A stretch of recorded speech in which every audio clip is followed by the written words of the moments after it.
মহান ২১শে ফেব্রুয়ারি বাংলা ভাষা দিবস উপলক্ষে আধুনিক কবি আব্দুল গাফফার চৌধুরী রচিত কবিতা আমার ভাইয়ের রক্তে রাঙানো ২১শে ফেব্রুয়ারি আমি পাঠ করছি। আমার ভাইয়ের রক্তে রাঙানো ২১শে ফেব্রুয়ারি আমি কি ভুলতে পারি?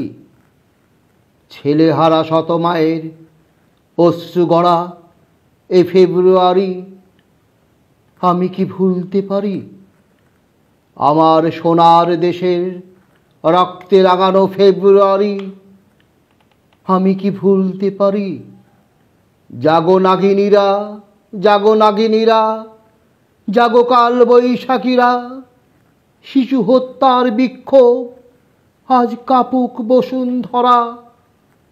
দেশের সোনার ছেলে খুন করে রাখে মানুষের দাবি, দিন বদলের ক্রান্তি লগনে তবু তোরা পার পাবি না। না না, খুন রাঙা ইতিহাসে শেষ রায় দেওয়া তারি ২১শে ফেব্রুয়ারি।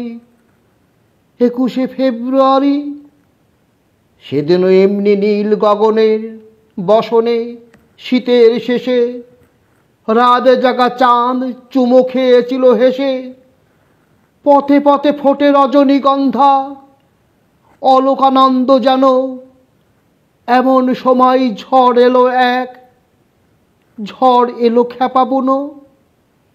সেই আধারের পশুদের মুখ চেনা, তাহাদের তরে মায়ের বোনের ভাইয়ের চরম ঘৃণা। ওরা গুলি ছোড়ে এ দেশের প্রাণে, দেশের দাবিকে রোখে ওদের ঘৃণ্য পদাঘাত এই বাংলার বুকে। ওরা এ দেশের নয়, দেশের ভাগ্য ওরা করে বিক্রয়। ওরা মানুষের অন্ন বস্ত্র শান্তি নিয়েছে কাড়ি ২১শে ফেব্রুয়ারি। ২১শে ফেব্রুয়ারি তুমি আজ জাগো, তুমি আজ জাগো ২১শে ফেব্রুয়ারি। আজও জালিমের কারাগারে মরে বীর ছেলে বীর নারী। আমার শহীদ ভাইয়ের আত্মা ডাকে, জাগে মানুষের সুপ্ত শক্তি হাটে মাঠে ঘাটে বাঁকে। দারুণ ক্রোধের আগুনে আবার জ্বালবো ফেব্রুয়ারি। ২১শে ফেব্রুয়ারি, ২১শে ফেব্রুয়ারি।